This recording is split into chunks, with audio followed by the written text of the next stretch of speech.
Dr. Velix Mora stood in the sterile observation chamber, all four of his optical sensors focused on the medical pod before him. The human inside should have been unconscious for at least another 6 cycles.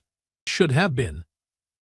The operative words here being should have been, because humans, as Velix had learned over his 3 rotations at the Galactic Medical Facility, did not particularly care about what they should do.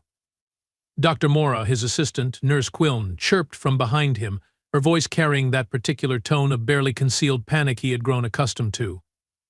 The human is showing signs of consciousness. Of course he is, Velix muttered, his mandibles clicking in what could only be described as exasperation mixed with grudging respect. Because why would a species follow standard biological protocols when they can just ignore them? The human in question, one Lieutenant Marcus Webb, had arrived at the facility approximately 14 cycles ago. Well, arrived was putting it mildly. He had been carried in on a gurney, missing significant portions of his left side, suffering from what should have been fatal radiation poisoning, and somehow, impossibly, still breathing. The transport crew had looked more traumatized than the patient. Velix approached the medical pod, watching as the readouts flickered with increasing neural activity. The surgery had taken 11 hours. 11 hours. He had replaced 3 major organs, reconstructed an entire skeletal structure on the left side, and regrown approximately 40% of the human's muscular tissue. By all accounts, by every medical standard in the known galaxy, the Marcus Webb should be in a medically induced coma for at least 20 cycles while his body adjusted to the new organs. But here they were, cycle 6, and the human's eyes were opening. "Unbelievable," Velix whispered, leaning closer to the glass. "Absolutely unbelievable." Marcus's eyes, a peculiar shade of brown that seemed to shift in the light, focused immediately. Not the slow, confused awakening of a patient recovering from major surgery. No, this was the sharp, alert gaze of someone who had just woken from a pleasant nap and was ready to start their day. Velix activated the communication system. "Lieutenant Webb, can you hear me?" The human's head turned toward the speaker, and then, because humans were apparently incapable of doing anything normally, Marcus smiled. Actually smiled. "Yeah, Doc," Marcus said, his voice rough but strong. Too strong. "I can hear you. How long was I out?" 6 cycles, Velix replied, his sensors adjusting to get a better reading. "You underwent extensive reconstructive surgery. You should not be conscious. You should definitely not be speaking coherently." Marcus blinked a few times, then glanced down at his left side, where new synthetic skin covered the reconstructed areas. He flexed his fingers, rotated his shoulder, and nodded with what appeared to be satisfaction. "Feels good," Marcus said. "Bit stiff, but good. When can I get out of here?" Quiln made a sound that Velix could only interpret as complete disbelief. He shared the sentiment. "Lieutenant Webb," Velix said slowly, enunciating each word carefully, "you were clinically dead when you arrived. Dead. Your heart had stopped. Your left lung was non-functional. Your liver was failing. I had to replace your spleen, your kidney, and a significant portion of your intestinal tract. You should be in agony right now." "Are you in agony, Lieutenant?" Quiln asked, her voice hopeful, as if the universe might still make some small amount of sense if the human admitted to being in pain. Marcus considered this for a moment, his expression thoughtful. "Nah," he finally said. "I mean, yeah, I can feel that something happened. Like after a really intense workout, you know. But agony? Nah. Is there any coffee around here?" Velix's primary arms hung limply at his sides. Coffee. The human wanted coffee. "You want," Velix said, his voice flat, "stimulants?" "Well, yeah," Marcus replied, as if this was the most reasonable request in the galaxy. "I have been asleep for 6 days, right? That's a long time. I'm usually up after 8 hours. I've got stuff to do. What's my mission status?" "Your mission status," Velix repeated. He looked at Quiln. Quiln looked back at him. They both looked at Marcus. "Lieutenant Webb," Velix said, moving closer to the pod's control panel Your mission status is that you are recovering from catastrophic injuries. Your mission is to heal. That is all. Marcus's expression shifted, and for the first time, Velix saw something that looked almost like confusion cross the human's face. But the operation on Kelter 5, Marcus said. The extraction. Did the team make it out? Is everyone okay? Ah, right. Of course the human was worried about his team. Velix had read the reports.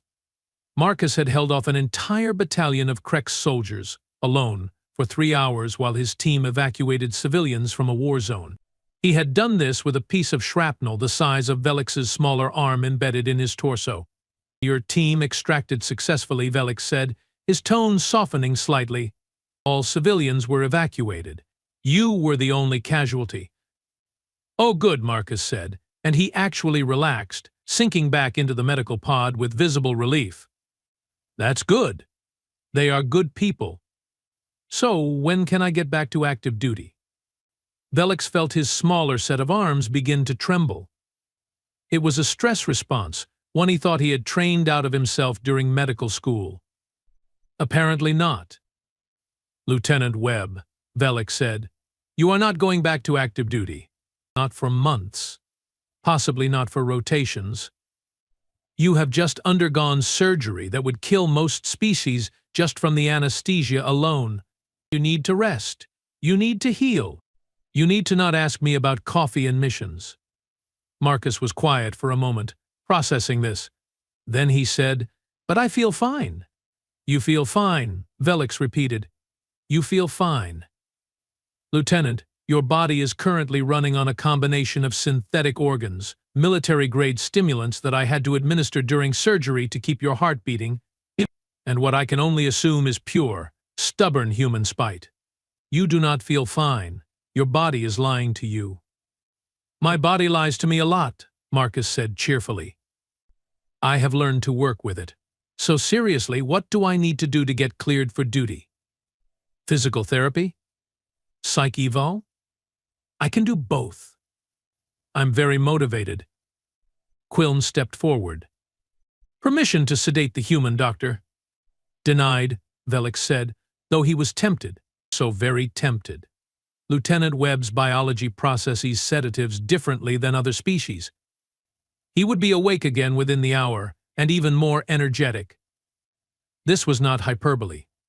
Velix had made that mistake on day 2, when Marcus had briefly regained consciousness and tried to disconnect himself from the life support systems.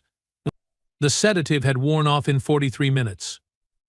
Marcus had spent those 43 minutes unconscious, but his metabolic rate had increased by 30%, burning through the drugs like they were nothing. Humans. Absolutely ridiculous species. Look, Doc, Marcus said, and his tone shifted to something almost diplomatic. I appreciate everything you have done. Really, you saved my life. But I'm a soldier. Sitting in a medical pod isn't what I do. Give me something. Anything. Let me help around here. Run errands.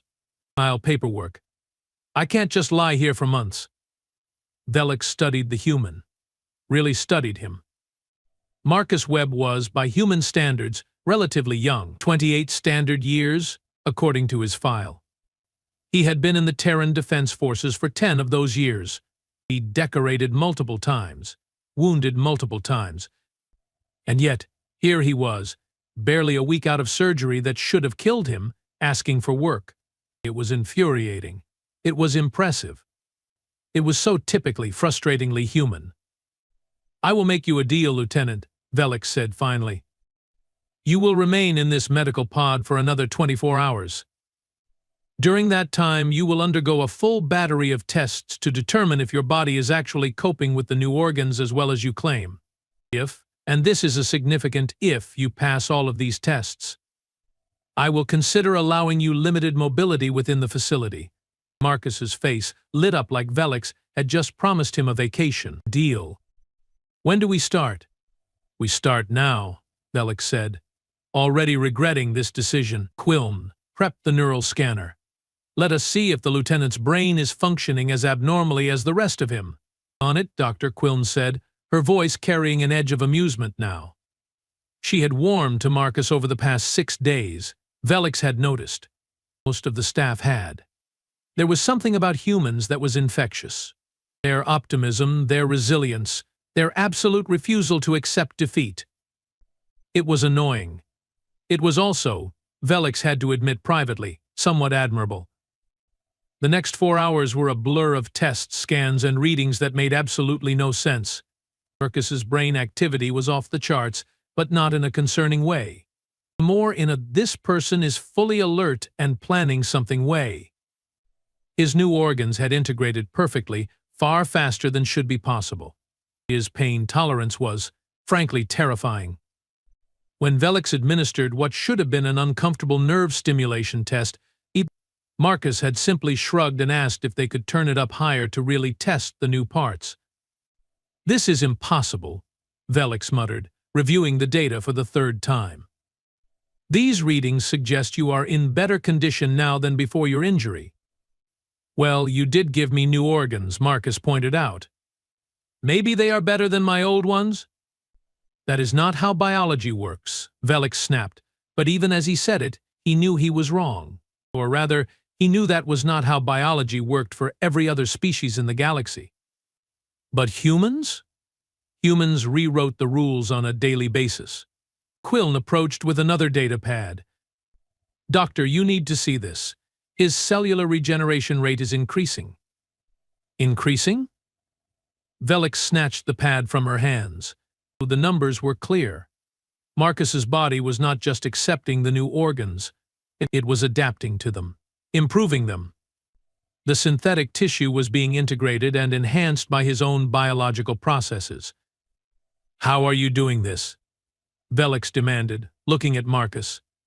"How is your body doing this?" Marcus shrugged, a gesture Velix had learned indicated either ignorance or nonchalance. With humans, it was often both. "No idea, Doc. I just heal fast. Always have. Broke my arm when I was 12, doctors said 6 weeks. I was out of the cast in 3. That is not medically possible for humans," Velix said. "I mean, it happened. So," Marcus replied. "Maybe I'm just lucky?" Luck. The human attributed rapid cellular regeneration and impossible recovery times to luck. Velix set down the datapad and rubbed his optical sensors with his smaller hands. He had been working for 16 hours straight. He was tired, he was confused, and he was starting to understand why the previous head of xenobiology had transferred to a research station studying rocks. Rocks did not heal impossibly fast. Rocks did not wake up from surgery asking for coffee. "Fine," Velix said. "Fine, you pass all of the tests. Every single one. Somehow, against all logic and reason, you are cleared for limited mobility." Marcus actually pumped his fist in victory, a gesture that looked absurd coming from someone who was supposed to be a critically injured patient. "Yes, thank you, Doc. You will not regret this." "I already regret this," Velix assured him. "Quillen, release him from the pod, but keep the neural monitor attached. If his readings spike or drop, I want to know immediately." "Understood," Quillen said, moving to the control panel. The medical pod hissed open, and Marcus sat up. Velix watched carefully for any signs of distress, dizziness, pain. Marcus simply stretched, rotating his shoulders and cracking his neck with a sound that made Quillen flinch. "Oh man, that feels good," Marcus said, standing up. He wobbled for approximately half a second before steadying himself. "Just needed to get the blood flowing. Where are my clothes?" "Your clothes were destroyed," Velix said. "We have standard patient garments." "I will take them," Marcus said immediately. Not picky. Quillen handed him a set of gray, nondescript medical clothing. Marcus changed quickly, efficiently, like someone who had done this many times before. Probably because he had. His file listed 14 previous hospital stays. 14. In 10 years. Once dressed, Marcus looked around the medical bay with open curiosity. "So, what can I do to help? Seriously. I meant what I said. I want to be useful." Felix considered this. Having Marcus do actual medical work was out of the question. But perhaps, can you read Galactic Standard? Yeah, pretty well, Marcus said. Had to learn it for the military. Good. We have approximately 3,000 patient files that need to be digitized. But the previous system crashed, and we have been manually inputting data for weeks. If you want to help, you can assist with that. Marcus actually looked excited about this prospect. Sure, I can do that. Just point me at a terminal and show me the system. It is mind-numbingly boring work, Velix warned. Doc, I once spent 6 months on a surveillance station watching empty space, Marcus replied. Boring is relative. And so, against his better judgment, Velix found himself setting up Lieutenant Marcus Webb, a human who should by all rights be unconscious or dead, at a medical terminal to input patient data. The universe had officially stopped making sense. 3 hours later, Velix checked on Marcus's progress. The human had completed 400 files. 400. Most staff members could process maybe 50 in that time. How? Velix asked, staring at the count. Marcus looked up from the terminal, his eyes slightly red from staring at the screen but otherwise alert. Pattern recognition, mostly. Once I figured out the format, it went pretty quick. Plus, I type fast. Clearly, Velix said dryly. Are you experiencing any discomfort? Fatigue? A little hungry, Marcus admitted. What time is it? Mid-cycle meal was 3 hours ago, Quillen said, appearing beside Velix. We can get you something from the cafeteria. That would be great, thanks, Marcus said, already turning back to the terminal. I can eat and work, no problem. Velix watched him for another moment, then turned to Quillen. I am writing a paper about this, he said quietly. Human resilience and recovery rates. It will either revolutionize medicine or get me laughed out of the Galactic Medical Council. Probably both, Quillen said, her tone sympathetic. But the rest of the cycle passed in relative peace. Marcus worked through the files with mechanical efficiency and took a short break to eat what Velix could only assume was approximately 3 times the recommended caloric intake for a recovering patient, and then returned to work. When Velix finally insisted he stop and rest, Marcus protested but ultimately agreed, heading to one of the recovery rooms. Velix collapsed into his office chair, exhausted. Quillen brought him a cup of stimulating tea, which he accepted gratefully. Do all humans recover this quickly? She asked, settling into the chair across from his desk. According to the literature, no, Velix said. But according to the literature, humans should not be able to survive in 60% of the environments they currently inhabit, should not be able to consume half the substances they consider food, and should definitely not be able to continue fighting with the level of injuries that Lieutenant Webb sustained. The literature I am learning is more of a suggestion than a rule when it comes to humans. Quillen was quiet for a moment. Then she said he asked about his next mission, while he was eating. Just casually mentioned that he hoped his commander had something lined up for when he was cleared. Of course he did, Velix said tiredly. Because rest and recovery are apparently foreign concepts to these people. It is admirable, though, Quillen said softly. Their dedication, their refusal to give up. We could learn from that. Velix wanted to argue, but he could not. She was right. In all his rotations as a doctor, he had seen thousands of patients. Many gave up. Many accepted their limitations. Many decided that survival was enough. But Marcus Webb, lying in a recovery room after surgery that should have ended him, was already thinking about his next mission. Not because he had to, but because he wanted to. Because helping others, protecting others was not just what he did. It was who he was. Yes, Velix said finally, we could. The next morning, Velix arrived at the facility to find Marcus already awake and doing what appeared to be exercises in the hallway outside his room. Lieutenant. Velix called out, his voice sharp. What are you doing? Marcus paused mid-push-up, looked up, and grinned. Morning, Doc? Just staying limber. You know how it is. I do not know how it is, Velix said flatly.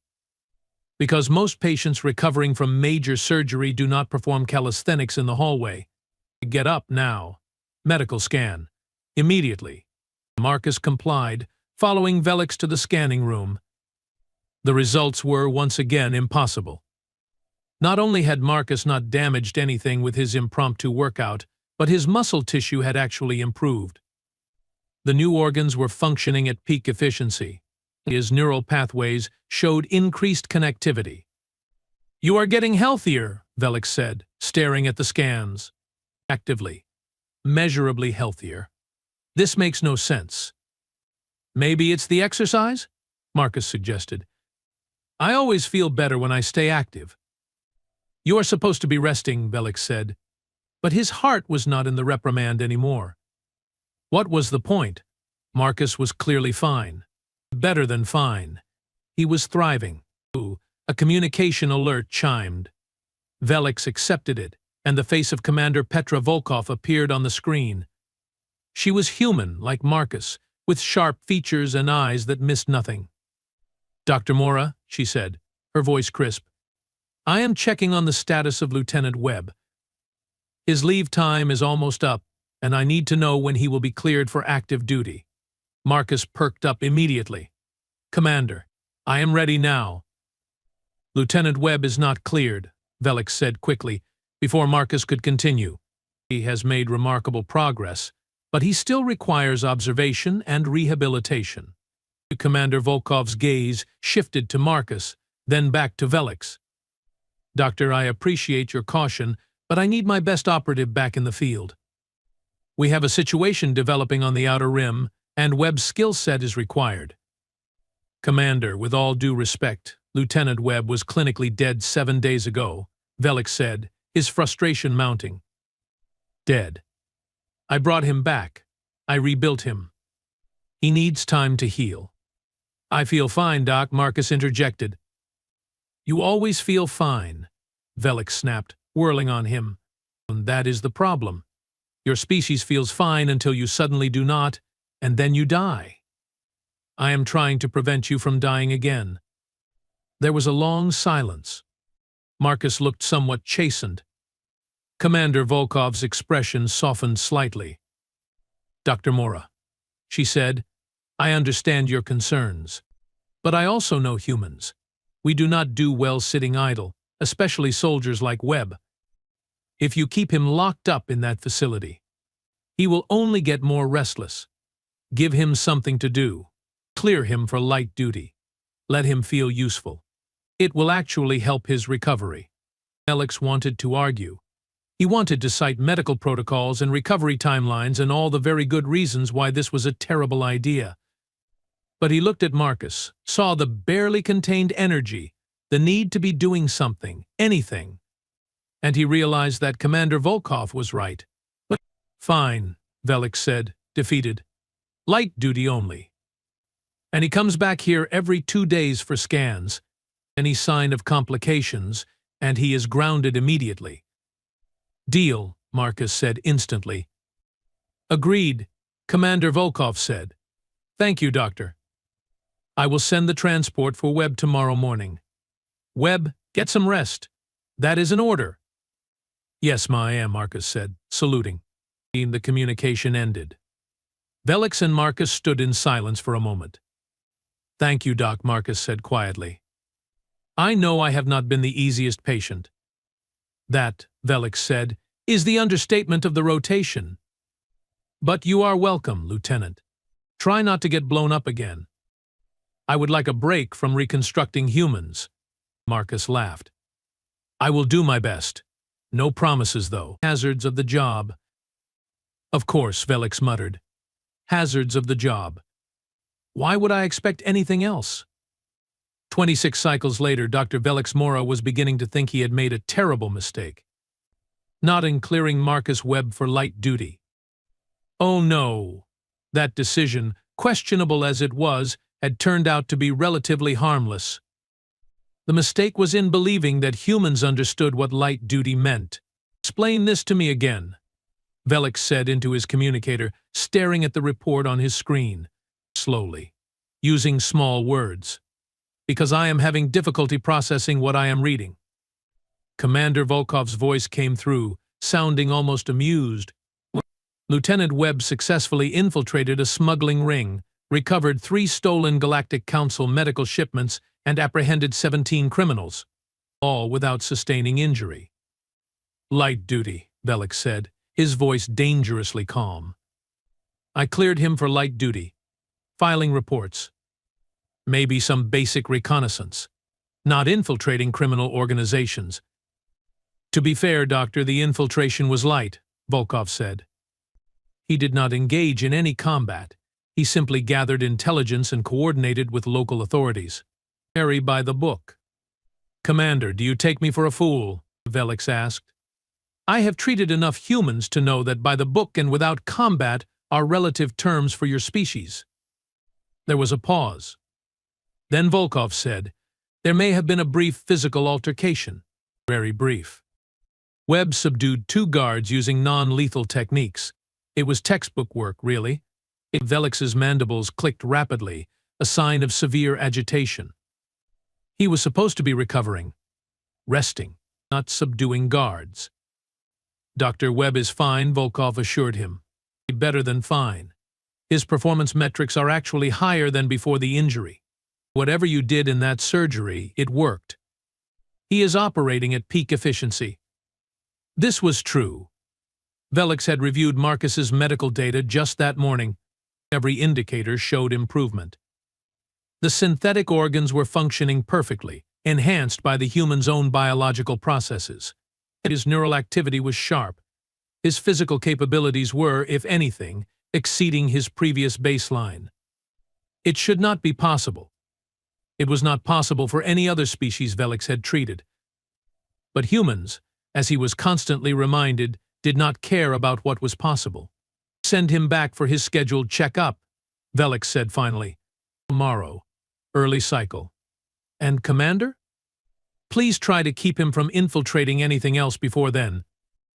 "I make no promises," Dr. Volkov said, and she actually sounded amused. "But I will try." The communication ended.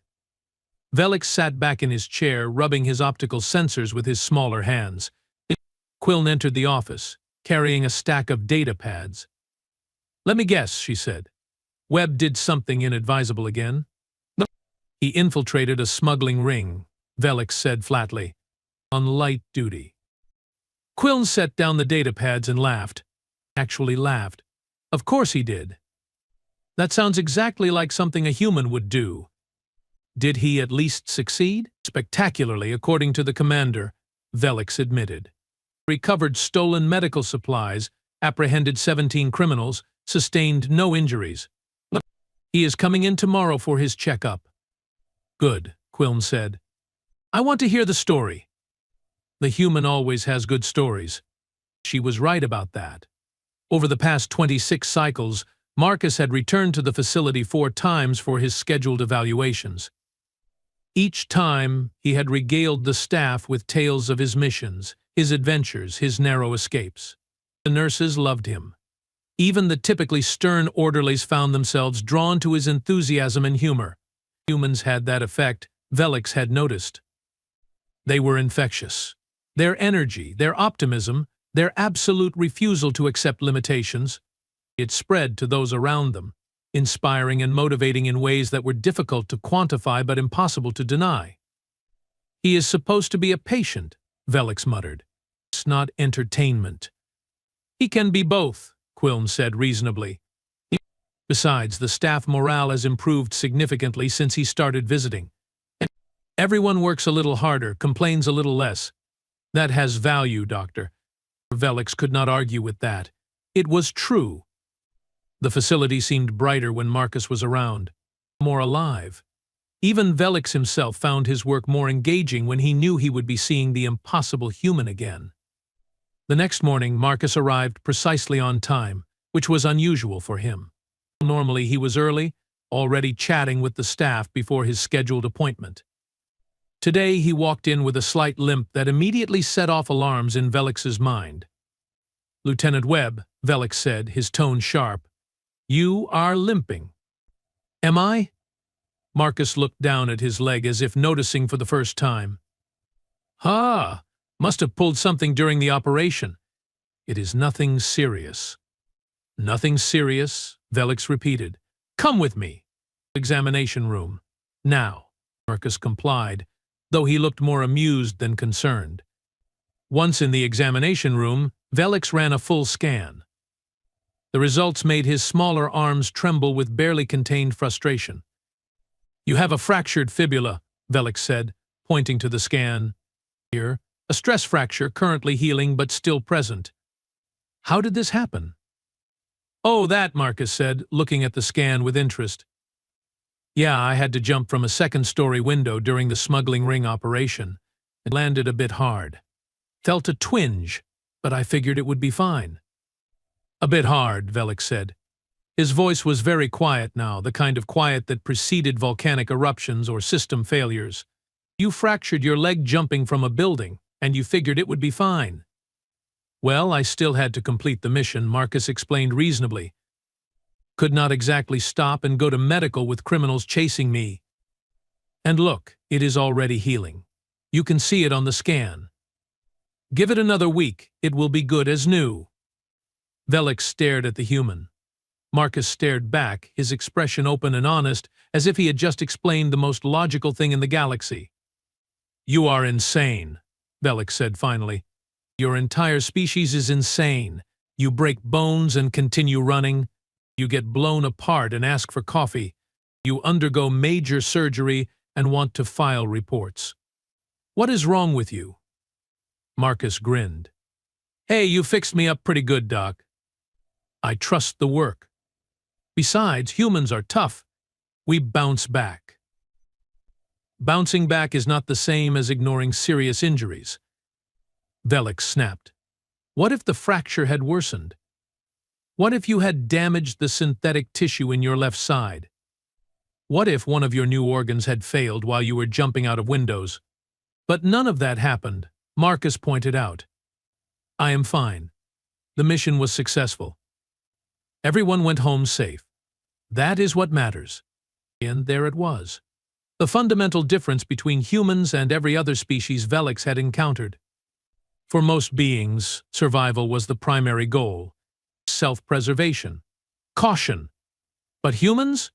Humans measured success not by their own survival, but by the success of their mission, the safety of others, the completion of objectives that they deemed important. It was maddening. It was also, Velix had to admit, somewhat noble. Sit down, Velix ordered. I am going to stabilize that fracture properly. And then you are going to rest for at least 5 cycles. A real rest. No missions. No infiltrations. No jumping from buildings. Do you understand me? Doc, I have orders, Marcus started to protest. I do not care about your orders, Velix interrupted. I am your doctor. I am giving you medical orders. 5 cycles of rest, or I contact Commander Volkov and have you placed on medical leave. Your choice. Marcus considered this, clearly weighing his options.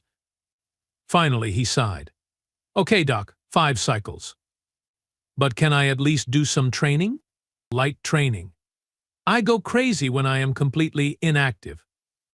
Define light training, Velix said suspiciously. Basic exercises. Maybe some weapons maintenance, reading tactical manuals.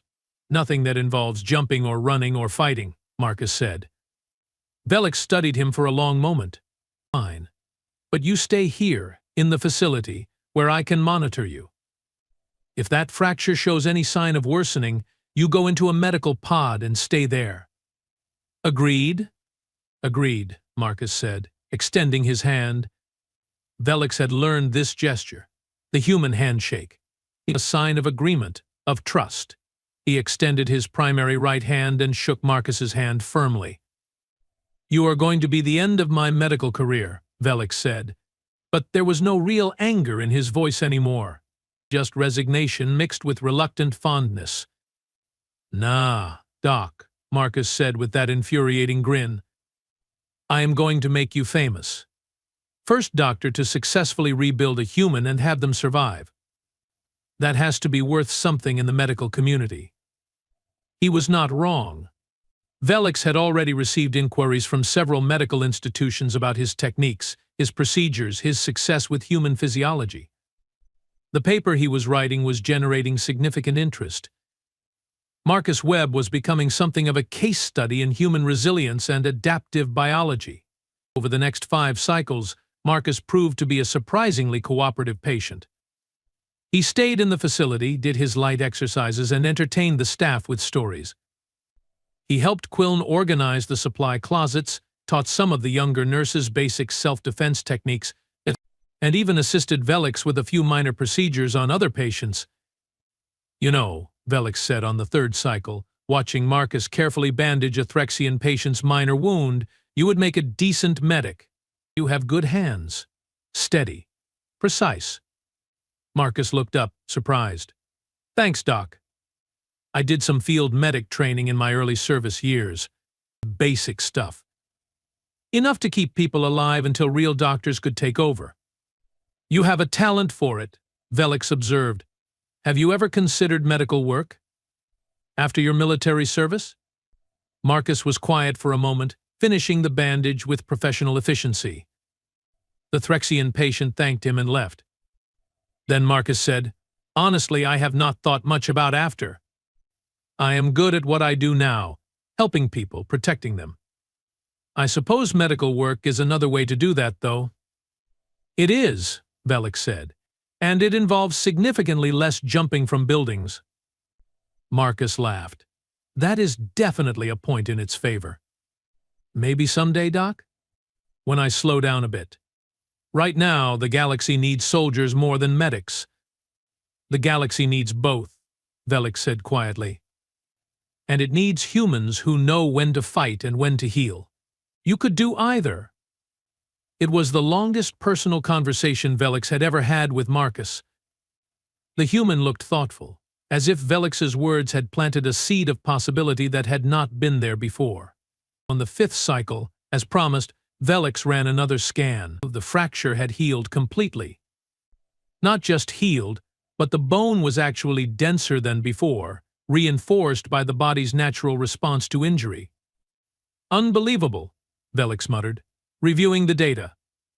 "Your bones are literally getting stronger from breaking." "Humans are pretty resilient," Marcus said with a shrug. "We evolved to take a beating and keep going. Adaptation and all that. Adaptation does not typically work this quickly," Velix pointed out. "This is beyond normal human healing. This is exceptional, even for your species." "Maybe it is the new organs?" Marcus suggested. "You said they were top of the line, Galactic Council medical grade. Maybe they are boosting my natural healing?" Velix considered this. It was possible. The synthetic organs were designed to integrate with biological systems, to enhance rather than simply replace. In most species, this meant returning to baseline functionality. But in humans, with their already impressive healing capabilities, it might mean something more.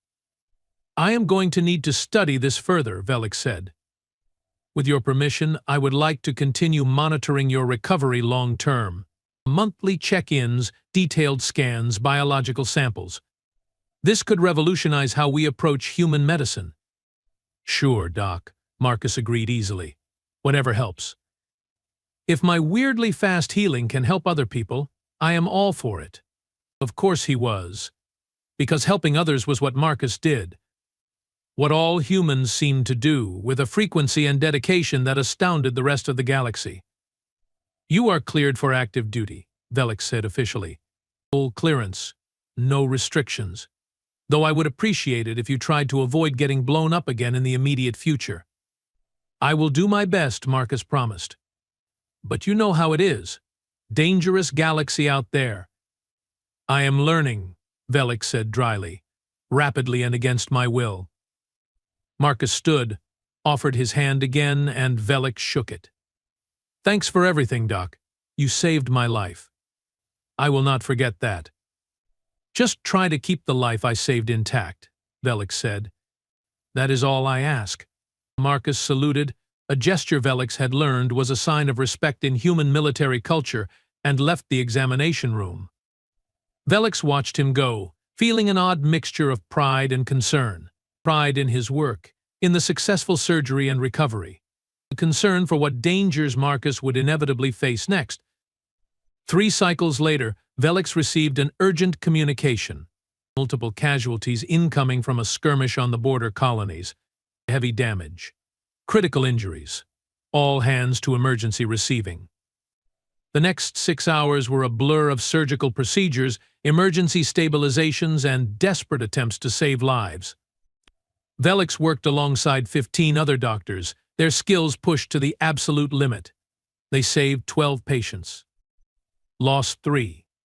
It was the nature of medicine. You could not save everyone.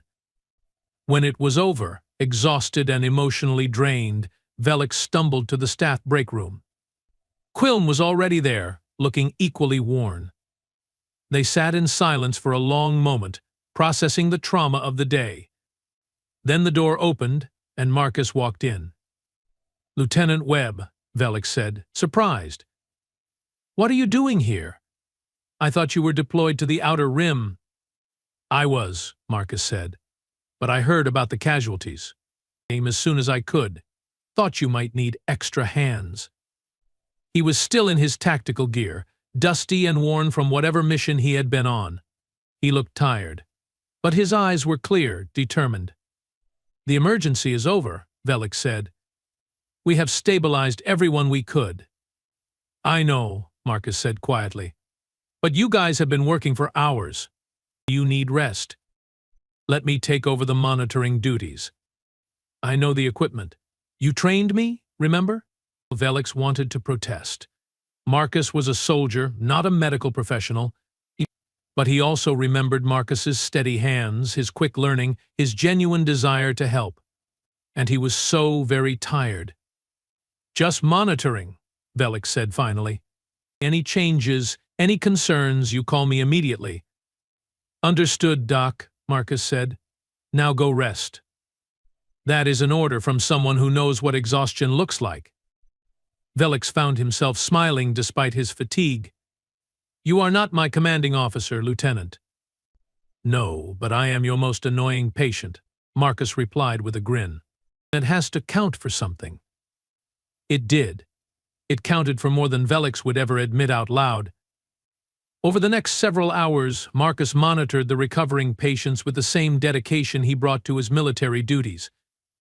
He caught a developing complication in one patient's respiratory system before it became critical, alerting the on-duty doctor in time for intervention.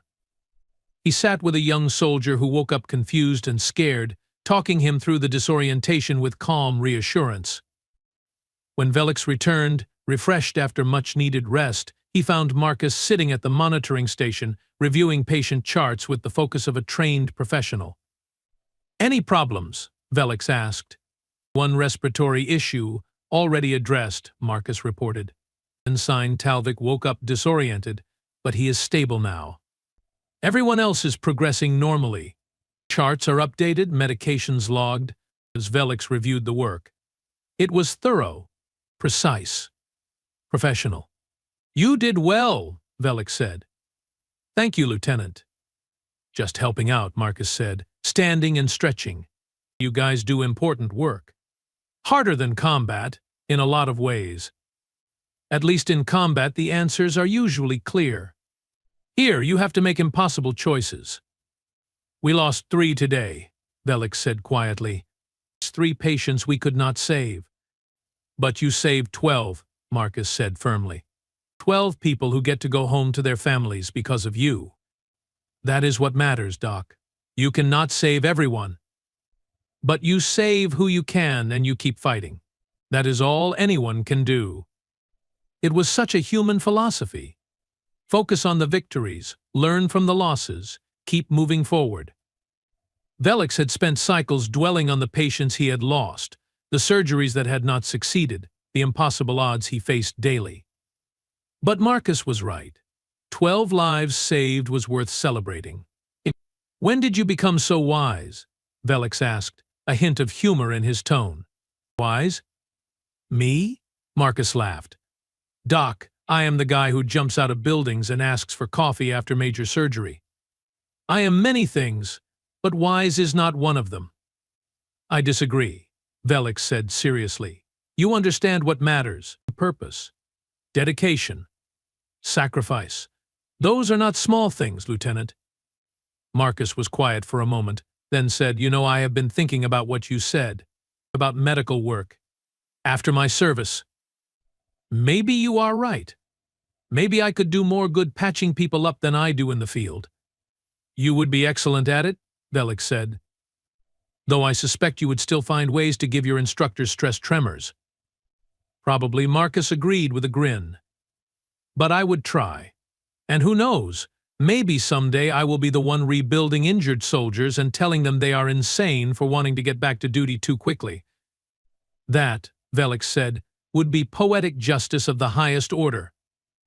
They stood together in the quiet medical bay, human and alien, soldier and doctor, united by a shared understanding of what it meant to serve, to heal, to make impossible choices in an often cruel galaxy. Marcus's communicator chirped. He checked it and sighed. "Duty calls. Commander wants me back at base for debrief." "Of course she does," Velix said. "Before you go, Lieutenant, I want you to know something. You have taught me a great deal over these past cycles. About resilience, about determination, about what it means to truly care about others. I am a better doctor for having treated you." Marcus looked genuinely touched. "Thanks, Doc, but that means a lot. And hey, you taught me stuff too. Patience. The value of actually listening to medical advice sometimes. How to properly bandage a Threxian without offending their sensory ridges." "That last one is important," Velix said with a hint of amusement. "Crucial information," Marcus agreed. He extended his hand one more time. "Until next time, Doc. Try not to get any patients more difficult than me." "Impossible," Velix said, shaking his hand firmly. "You have set the bar unreasonably high. Every patient from now on will seem easy by comparison." Marcus laughed and headed for the door. He paused at the threshold, looked back. "Doc, try not to work too hard. Even healers need rest. Trust me on that one." Then he was gone, striding down the corridor with that confident walk, off to whatever new mission awaited him. Quillen appeared beside Velix. "He will be back," she said softly. "Humans like that always come back, usually with new injuries and impossible stories." "I know," Velix said. "I am already dreading it, and looking forward to it. Is that strange?" "Not at all," Quillen said. "That is just what it is like knowing humans. They get under your skin, make you care, make you hope, even when they are driving you to distraction." She was right. Velix had spent his entire career maintaining professional distance from his patients. It was easier that way, safer, less painful when outcomes were poor. But Marcus had broken through that distance without even trying, simply by being himself. Resilient, optimistic, impossibly, frustratingly human. Months later, Velix presented his paper to the Galactic Medical Council. The room was filled with the most brilliant medical minds in known space, all gathered to hear about his groundbreaking work on human physiology and recovery. He spoke about Marcus Webb, though he used only the designation Patient Zero in the official presentation. He detailed the surgery, the recovery, the impossible healing rates, the integration of synthetic organs with human biology. He shared data, scans, analysis that challenged everything the medical community thought they knew about trauma recovery. When he finished, there was silence. Then, one by one, the council members began to ask questions. Skeptical questions, but eager ones. How could this be replicated? What were the implications for other species? Could these techniques revolutionize trauma medicine across the galaxy? Velix answered each question carefully, honestly. He explained that much of Marcus's recovery was due to inherent human biology, that mysterious resilience that set them apart. But he also detailed the techniques that could be applied universally, the innovations that had come from necessity when treating such an unusual patient. The paper was approved unanimously. Velix was offered positions at 3 prestigious research facilities. His work was cited as a turning point in xenobiological medicine. And through it all, Velix thought about a human lieutenant who had woken from impossible surgery asking for coffee and his next mission. 6 months after the presentation, Marcus returned to the facility. This time he walked in healthy, uninjured, with a data pad in his hand and a serious expression on his face. "Doc," he said, finding Velix in his office, "I need to talk to you." "Are you injured?" Velix asked immediately. No, nothing like that," Marcus assured him. "I am fine. Better than fine. But my service contract is up in 3 months, and I have been doing a lot of thinking." "About medical school?" Velix asked. Marcus nodded. "Yeah, about medical school, about what comes next, and I was wondering if you might have some advice. Or maybe, if you are willing, a recommendation." Velix felt something warm spread through his chest. Pride, hope, the satisfaction of seeing potential realized. "Lieutenant Marcus Webb," he said formally, "it would be my absolute honor to recommend you to any medical institution in the galaxy. You will make an exceptional doctor. You will also drive your instructors to early retirement, but that is part of your charm." Marcus grinned, that familiar, infectious grin that Velix had come to associate with impossible humans and their impossible dreams. "Thanks, Doc," Marcus said. "I figure if I can survive getting blown up in your bedside manner, medical school should be easy." "Nothing about medicine is easy," Velix warned. "It is challenging. Frustrating. Heartbreaking. You will face impossible choices and tragic outcomes." "Sounds a lot like combat," Marcus observed. "Except instead of taking lives, I will be saving them." "That is an upgrade in my book." It was. It absolutely was. As Marcus left with information about the best medical programs, recommendation forms, and a detailed study plan that Velix had prepared months ago in anticipation of this exact conversation, Velix allowed himself a moment of satisfaction. He had saved Marcus Webb's life on an operating table cycles ago. But Marcus had saved something in Velix too, a sense of purpose, a reminder of why he had become a doctor in the first place. The absolute stubborn refusal to give up, even when the odds were impossible. That was the human gift. Not just their resilience, though that was remarkable. Not just their healing, though that defied explanation. It was their ability to inspire, to make those around them believe that impossible things were achievable, that giving up was never an option, that there was always one more mission, one more chance, one more opportunity to make a difference. Quillen found him still sitting in his office, staring at the datapad where Marcus had left his contact information. "He is really going to do it," she said. "Become a doctor." "Yes," Velix said, "and he will be magnificent at it. Infuriating and magnificent in equal measure. Just like he was as a patient," Quillen said with a smile. "Exactly like he was as a patient," Velix agreed. And somewhere in the vast galaxy, on a transport heading back to base, Lieutenant Marcus Webb was already studying medical texts, preparing for his next mission. Because that was what humans did. They healed. They fought. They never gave up. They woke from surgery asking what came next. And the galaxy, Velix had learned, was better for it.